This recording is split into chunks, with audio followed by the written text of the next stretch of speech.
Cameraman ready ছিলেন। কি করতে হবে? এই ব্লক জিজুকে আর পেট সরাবে সবসময়, দাঁড়িয়ে ব্লক করলে ঢুকে যাবে। ঠিক আছে? সো আই এবার সবসময় বলেছি যে হাত ঘোরাতে হবে, এখান থেকে সরলাম, এই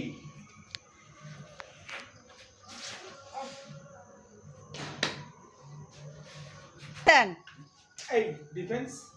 প্রথমেরটা ছিল এখান থেকে এই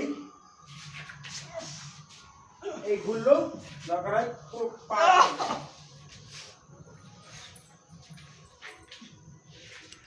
এই ডিফেন্স, এই ডিফেন্স আটকেছি, আটকানোর সঙ্গে সঙ্গে এই ধরা,